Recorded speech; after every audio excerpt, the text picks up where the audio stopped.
598 confrontations et réconciliations. La nuit a plongé la terre dans l'obscurité et les étoiles ornaient le ciel au-dessus de Port Santa. La foule festive s'était dispersée, laissant derrière elle les restes de la célébration, des détritus jetés et une odeur persistante d'alcool. Avec la fin officielle des vacances, la ville reviendrait bientôt au travail. Lumian s'est attardé au bar jusqu'à l'heure de fermeture. À sa sortie, les rues désertes l'accueillaient, éclairées seulement par des lampes à gaz sporadiques.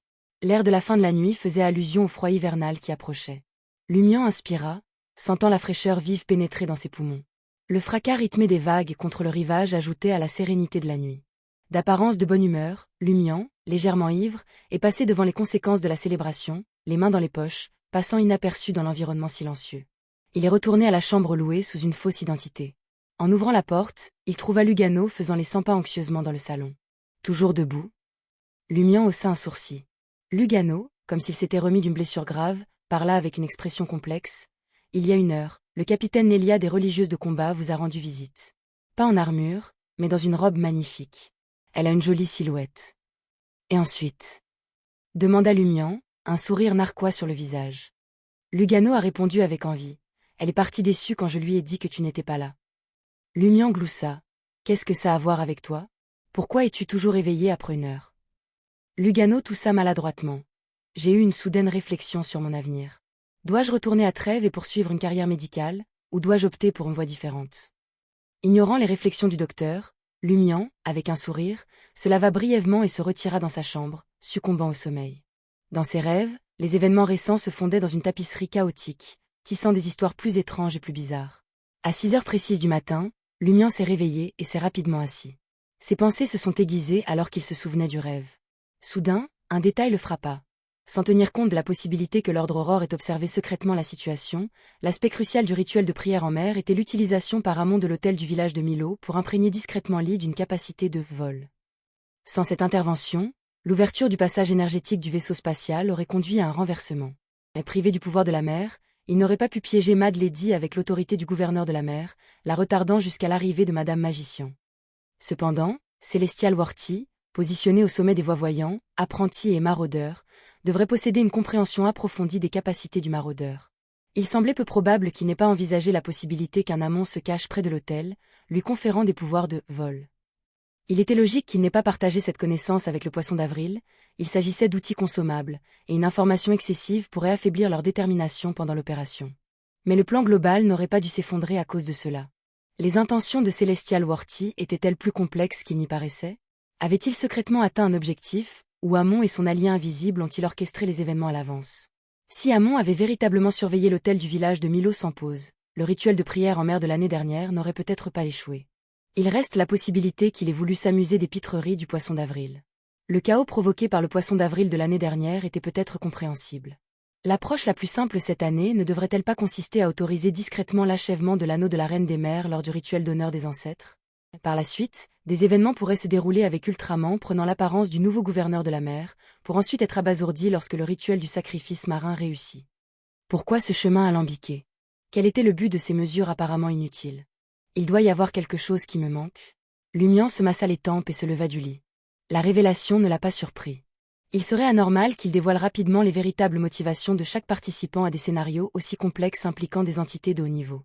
Quoi qu'il en soit, son objectif a été atteint et le périlleux trou noir du vaisseau spatial est resté scellé. Le reste ne le concernait pas.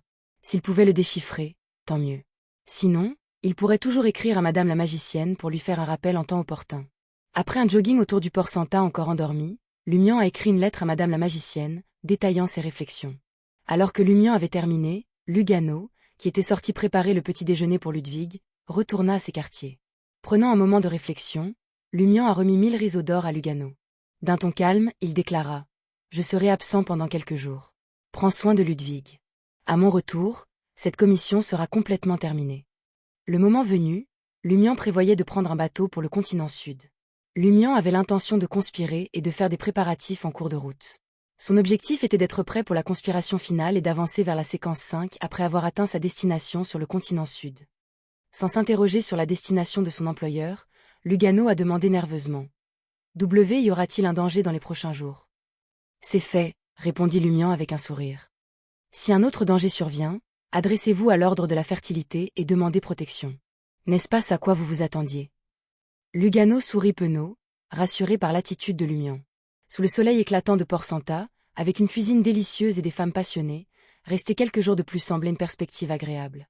Une voiture de relais à 2 étages a parcouru les villages dispersés à travers les pâturages turquoises, se dirigeant vers la base de la chaîne de montagnes du Pirae.